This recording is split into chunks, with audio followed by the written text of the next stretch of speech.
In a recent survey that was done by Salesforce, they discovered that 86% of the workplace failures or problems are due to the lack of effective communication and collaboration. What does this tell us? If you're a project manager or a business manager, or you're managing a team of some sort, one of the first skills you need to develop and improve is communication. In this video, I'm going to share 5 ways that will help you become a better communicator and a more influential person in your workplace. If you're new to my channel, welcome. My name is Sophia. I'm a business manager. I have 10 years of experience managing projects and change in bigger and smaller organizations. And in this channel, I am sharing my journey, my tips, my tricks that will help you become a better project manager. If you stay until the end of the video, I will have a special offer for you and a special gift. The first skill you need to develop as a good communicator is active listening. Communication should be HOT. H-O-T. H for honest, O for open, T for two-way. I grew up in a big family, in a family that is generally very loud. And I remember once my aunt said, it shows that Sophia is very clever because she's waiting for everybody to speak, and then she says a few words, and these few words are on the point and are exactly what needs to be said. Now, mind you, I wasn't that clever. Because I was this shy kid, I developed this skill of listening. Many times when we go into a conversation, we have at the back of our mind the message we want to convey to the other person. And because we are thinking all the time, okay, I want to convey this message, I want to convince this person about something, we often fall into the trap of not listening to what they are saying. Maybe in the course of the conversation, they actually said that they agree with us, and we didn't even hear it. Listen. Take the time to listen without prejudice. Tip number 2.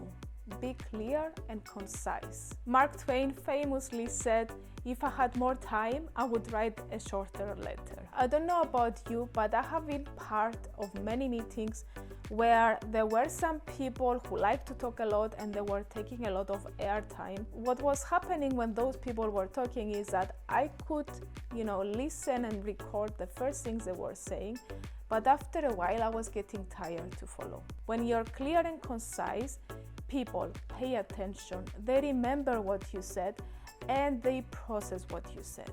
Practice.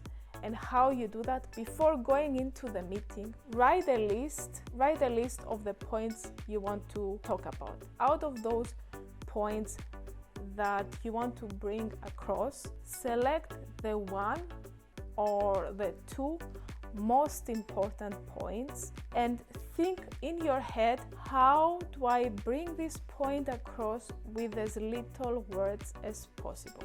Tip number 3, taking a pause. Have you ever been in a situation where you blurbed something that you spontaneously thought and then you realize that you should not have said that? In Greek, we have a saying that says you have to dip your tongue in your brain before talking. So if you find yourself in a situation where you have to answer a complicated question, you're not sure about what you say, instead of just blurping whatever comes to mind, you can say to the other people or the other person you're talking to, please give me a few seconds to think or to gather my thoughts. This way, you will be able to control what you are saying. Before I talk about the next 2 tips, I would like to ask you to click on that subscribe and notification button, because I will be releasing more videos on how to become a better communicator, a better manager,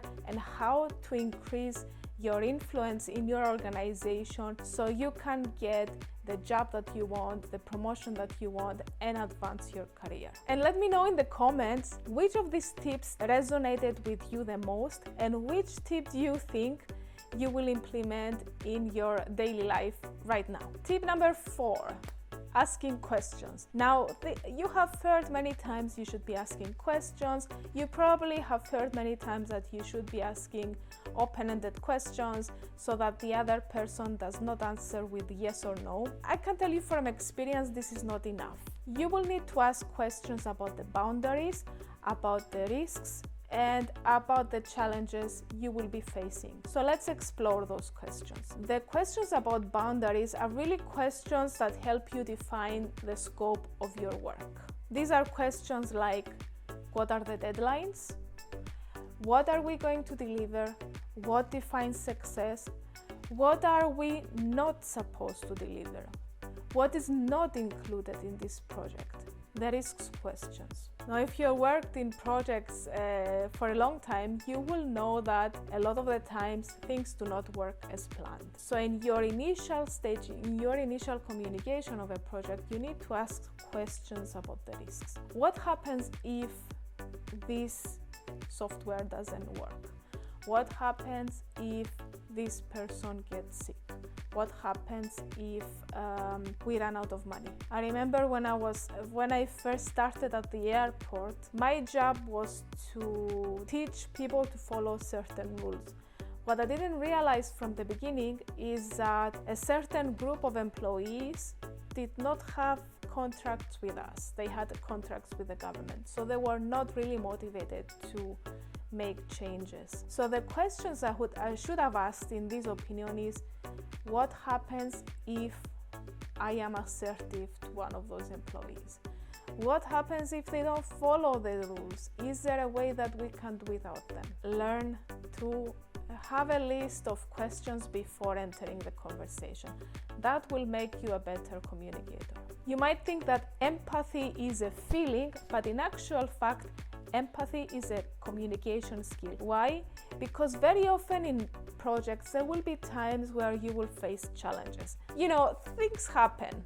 So in those instances, you will only be able to rely on the people you have good communication with. So when these challenges come, there is one key ingredient that helps people take an extra step and help you.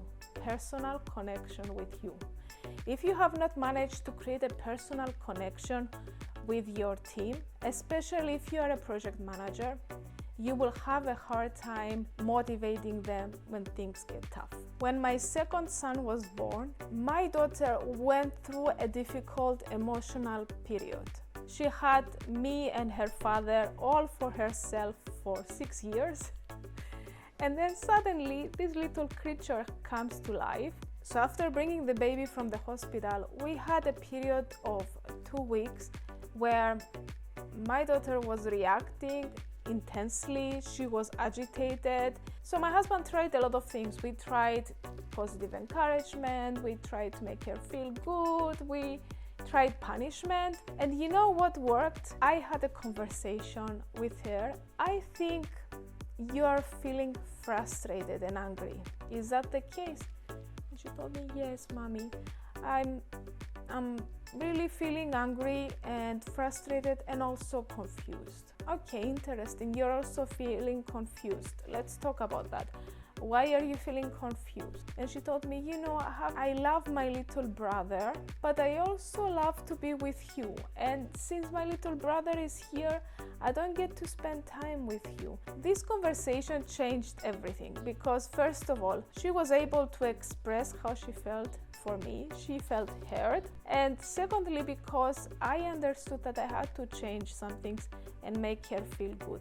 And that her reaction was actually a reaction and not an action. It was a reaction to her feelings of jealousy, of being left out. Empathetic conversations work the same way in adults. When you talk about these uncomfortable feelings without judgment and without trying to fix everything, but coming from a place of understanding, then you create this connection with this person and you are able to move forward with them. I know I said that I'm going to offer a gift for those who stay until the end, so here it is. I'm going to link a form down below. You can sign up for my newsletter so you can get informed about all the new videos and all the information I'm going to be offering. And also you will have the opportunity to type down an issue you have with communication. And I will be choosing 10 persons that will be having a conversation with me for 30 minutes. I will help you on overcoming this communication challenge that you're facing. In the next video, I'm going to talk about how to write emails that convey what you want to say. Don't forget to subscribe, hit the notification button, and see you on the next video. Bye!